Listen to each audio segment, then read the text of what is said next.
Victoria would love her daughter and namesake Empress Victoria of Prussia. But sadly, nothing was further from the truth. Princess Victoria came into the world on November 21st, 1840. Only this was bad news. Queen Victoria and Prince Albert of England were deeply disappointed to find out their firstborn was a daughter, not a son.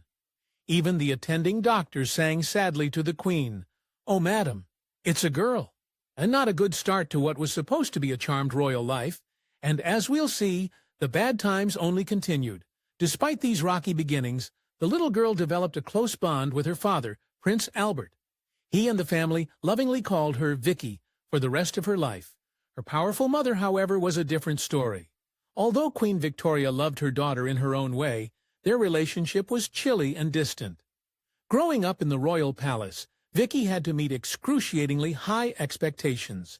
Not only did her parents expect her to be the perfect Princess Royal, they also insisted she undergo an extremely rigorous education, with her father Albert even literally writing a book on the subject of educating his heirs. Although Prince Albert and Queen Victoria had really specific ideas about how to train their children, not all of those ideas were right. The hoity-toity couple had zero clue about child development milestones, and the Queen once admonished the teething baby Vicky for sucking on bracelets, since she thought it meant her girl had a deficient education. With a childhood like that, it's no wonder Vicky grew into a massive overachiever. The sharp, curious girl spent most of her days learning everything from arithmetic to philosophy and took on liberal ideas. She even started to learn French at 18 months old and German when she was 4. After all, how else was she going to please her parents? Vicky's parents also knew she had to make a stunning match on the marriage market to keep up the value of her pedigree. When the girl was just 11 years old, Prince Albert and Queen Victoria started eyeing up the 19-year-old Prince Frederick William, a scion of the Kingdom of Prussia, as a potential match. In 1851, Victoria, who was still 11 years old, met Frederick for the first time at the Great Exhibition in London. Grossly enough, the preteen and the grown man got along very well with our quick, eager-to-please little Vicky, showing off her fluent German. Conversing with Frederick in his native tongue, all he could only speak a few words of English. As soon as Frederick returned to Germany, he struck up a long-distance correspondence with Vicky, and the two exchanged letters for 4 long years, and their messages grew more intimate over time. That is until Prince Frederick simply couldn't take it any longer. In 1855, Frederick made the trip to Great Britain ostensibly for diplomatic reasons, but everyone knew the reason he was really there. He was head over heels, and he had come specifically to see her and decide if she would make a good wife in his own realm. Still, this wasn't necessarily good news. Frederick's side of things, Prussia was absolutely outraged at his little English crush. Many people at court believed in an absolute monarchy, while Great Britain was a weaker constitutional monarchy. So instead of some lily-levered British woman, Prussia wanted Frederick to marry a full-blooded Russian archduchies. This was bad enough, but when Frederick landed across the channel to visit the royal family, this Romeo and Juliet story got even more complicated.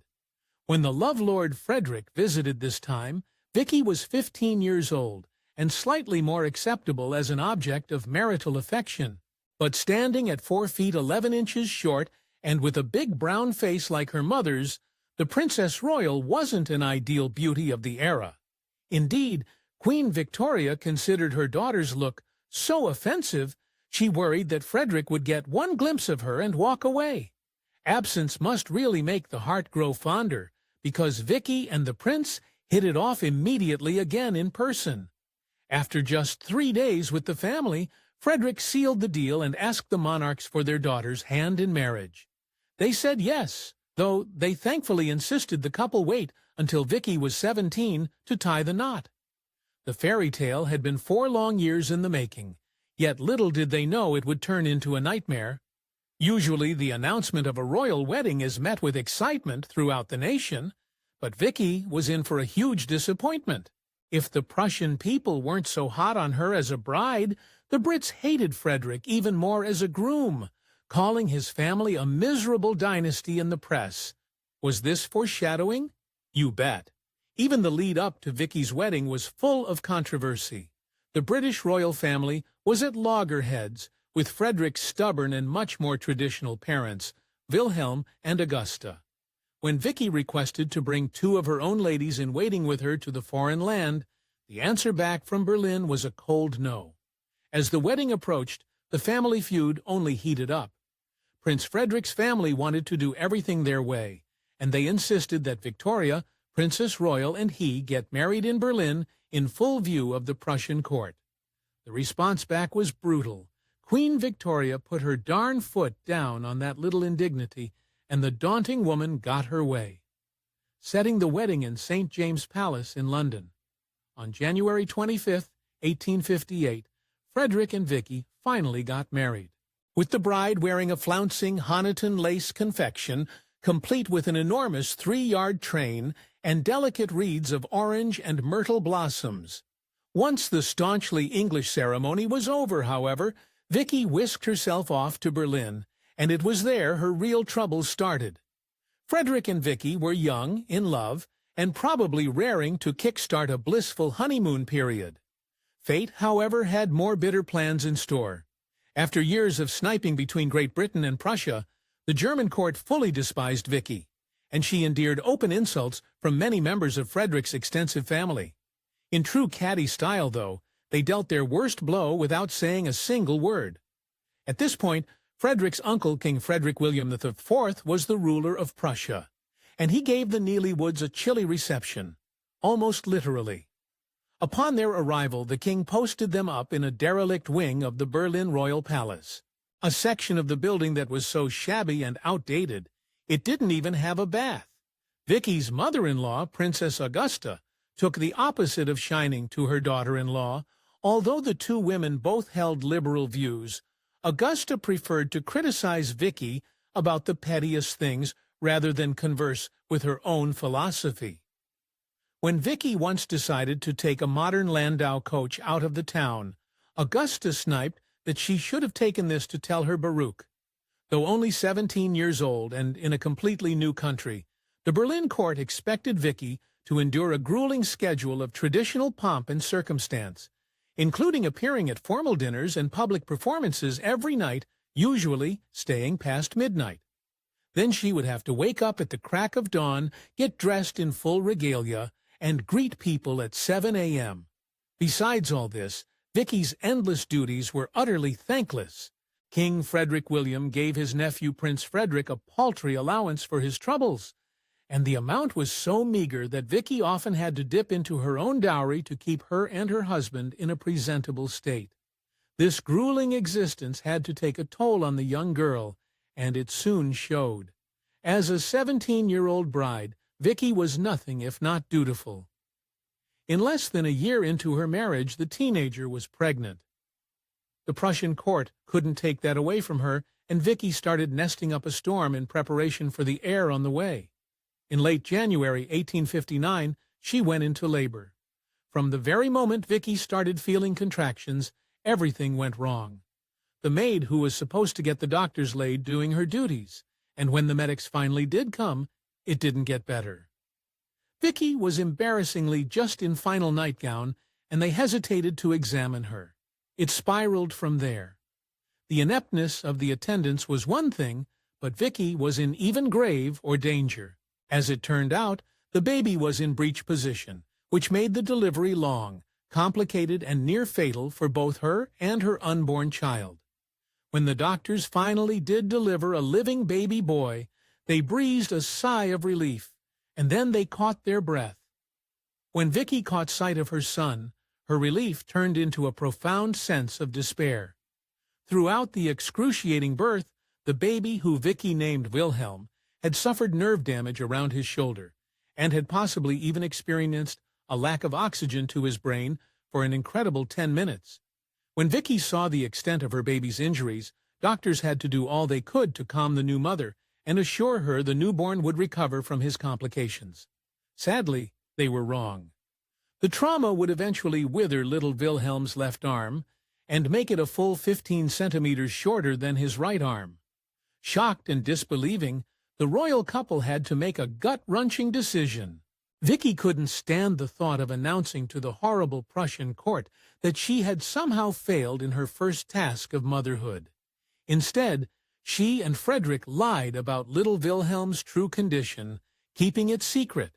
Vicky only told her own parents after 4 long months, when his clear Wilhelm would never get better. Over the course of her very fruitful marriage to Frederick, Vicky had an astounding 8 children, including Wilhelm, the future Kaiser Wilhelm II, and her eldest daughter Charlotte. In a somewhat ironic twist, none of Vicky's labors were as tormented as her first. Her experience with her girl Charlotte was downright smooth. Still, that didn't mean she was happy.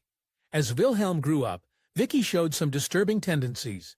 Vicky was desperate for her son to be normal and insisted that he learn to ride a horse perfectly, even though his arm needed nearly impossible to balance. As Wilhelm later recalled, "The torments inflicted on me in this pony riding must be attributed to my mother." Because of his nerve damage, Wilhelm's head tended to tilt to one side, and Vicky couldn't have that either. She put her eldest child through extremely painful electroshock therapy in a misguided attempt to correct the imbalance. Then, when it failed to work to her satisfaction, she moved on to even more drastic measures. Perhaps the most vile thing Vicky came up with to cure her son was to give him an animal bath, a barbaric procedure where Wilhelm dunked his withered arm into a squalgy top of animal entrails on a regular basis. Unlike electroshock therapy, this method doesn't even seem to have a clear reason behind it. In 1861, her beloved father, Prince Albert, suddenly passed of typhoid fever, throwing England and her mother into a state of paralyzing mourning from which neither would ever recover. Devastated, Vicky went back to the United Kingdom for the funeral and to support Queen Victoria. When she returned to Prussia, it soon all collapsed in on itself. The liberal-minded Vicky insisted on raising her younger children herself, even when both her mother, Queen Victoria, and her mother-in-law, Augusta, protested. She also refused to leave on long diplomatic trips, afraid she would miss her children too much. This only made the heartache that was to come all the more tragic. Vicky's 4th child was the bouncing baby boy Sigismund. In 1866, when he was just 21 months old, Sigismund succumbed to a fatal case of meningitis. Vicky was beside herself with grief. It was her first child to go, and the first of Queen Victoria's grandchildren. Although Vicky was deep in mourning for her lost son, no one else seemed to be. Even when another son, Waldemar, passed in 1879, she received almost no sympathy from anyone in the Prussian court. Even her own mother, Queen Victoria, was too overcome with grief for Prince Albert, and considered losing a husband much worse than losing a child. As Vicky's brood grew up, unsettling issues began to show themselves. Although Vicky had wanted her children to have her own liberal education, she accidentally hired an enormously autocratic tutor. This man quickly taught Wilhelm to embrace his right to divine rule and blast anyone who got in his way. Vicky was a guest, but she had bigger problems to worry about. During this time, pressure was an absolute mess, and Vicky and Frederick were smack dab in the middle. Frederick's father, now the king, nearly had to abdicate, all while the country pledged into conflict after conflict. To top it all off, hatred of Vicky was at an all-time high. Things were about to hit a breaking point, and Vicky's personal life was first on the chopping block. Even when Vicky tried to make the Prussian court like her, it always blew up in her face. During the seemingly endless conflicts the country was involved in, Vicky showed pluck by helping build her own military hospital and tending to the wounded. The response? Scorn. Frederick's father demanded she stop with her theater of charity. As Vicky's son Wilhelm grew into a brash, militant German, the aging emperor decided to let the young whippersnapper attend public events for him. Though that sounds nice, it really wasn't. The elder ruler did it to explicitly exclude Vicky's husband, Frederick, from duties, even though he was next in line for the throne. Vicky could try all she wanted. The Germans were never going to like her. As time wore on, Prussia only got more autocratic in its rule, all while Vicky and Frederick clung to their rather liberal ideas about a constitutional monarchy. Then, overnight, the game got fatally dangerous. In 1887, Frederick's father, Emperor William, was an astonishing 90 years old and becoming increasingly frail. Everybody in the Prussian court knew he was going to go soon, and everybody knew Frederick was due to become king in his stead. Nobody, however, was ready to accept the reality, and they came up with a nefarious plot. As time wore on, a group of Vicky's enemies planned to bar her and Frederick from becoming emperor and empress. They would stage a coup, put Vicky's son Wilhelm on the throne, and exile her back to Britain under threat of execution if he ever returned. This never came to pass. Dressed as Vicky's husband, Frederick came close to his rightful throne. His health started to decline, and he began to experience a strange hoarseness in his throat. By November 1887, he couldn't even speak. Eventually, doctors diagnosed him with a malignant tumor and urged him to remove it through surgery. Despite the fact that removing the tumor was Frederick's only chance for survival, both he and Vicky refused any treatment, which caused a massive explosion in their personal life. Their children were appalled, and Wilhelm even traveled to see them, just to accuse his mother of being happy that Frederick was so gravely ill. Nonetheless, the royal couple didn't back down, and it created one of the most bizarre circumstances in German history. On March 9, 1888, Frederick's father, William, finally passed, officially anointing Vicky and her husband as the Empress and Emperor. Yet it was a beginning that was also an end. Frederick was so far gone at this point, and the Grim Reaper was so close. Vicky admitted that they were really just shadows ready to be replaced by her son Wilhelm. The end may have been near, but Vicky still went out fighting. Vicky was smart enough to protect herself and her legacy. Just before Frederick took the throne, she secreted away 3 boxes of sensitive personal documents to Windsor Castle in England, hoping she could keep them away from the prying eyes of her enemies. She would soon be very glad she did. In the end, Vicky and Frederick ruled for a meager 99 days.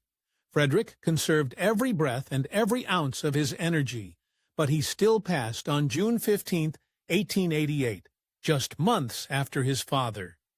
His passing made way at last for Wilhelm to become emperor in his own right, and he immediately dealt his mother a heartbreaking but expected betrayal. It's safe to say that Vicky and Wilhelm never saw eye to eye, but the new emperor wasted no time showing his displeasure. As soon as he took the crown, Wilhelm let his soldiers loose on the imperial residence and ransacked his parents' private rooms, looking for anything that might incriminate him, them, or the country. Of course, thanks to Vicky's quick thinking, he already knew he found nothing. It was all in Windsor Castle, yet that didn't mean Wilhelm didn't punish her in other ways. With Frederick gone, Vicky was now merely a dowager empress, and Wilhelm made sure she didn't forget her demotion.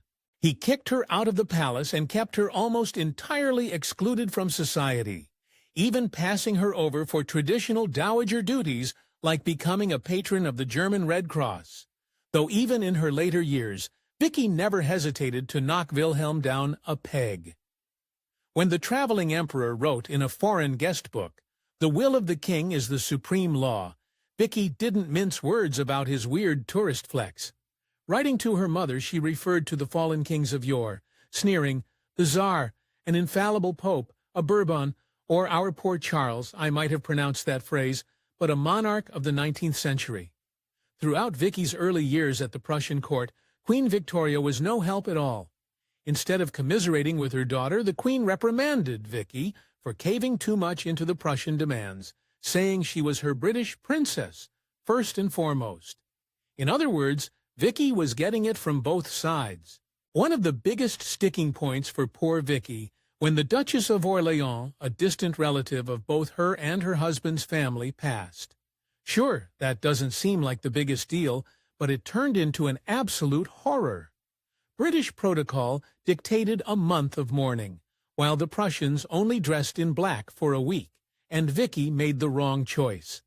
When Vicky decided to go with her husband's family and only dressed in mourning for 7 days, her imperial mother, Queen Victoria, rained hellfire down on her. Rating her as not English enough, Vicky was so devastated by her mother's criticism, her father, Prince Albert had to insist that the Queen stop writing demanding letters. As a young teenager in Frederick's chilly court, Vicky tried her best to make herself at home by taking up gardening, a hobby she'd enjoyed in England.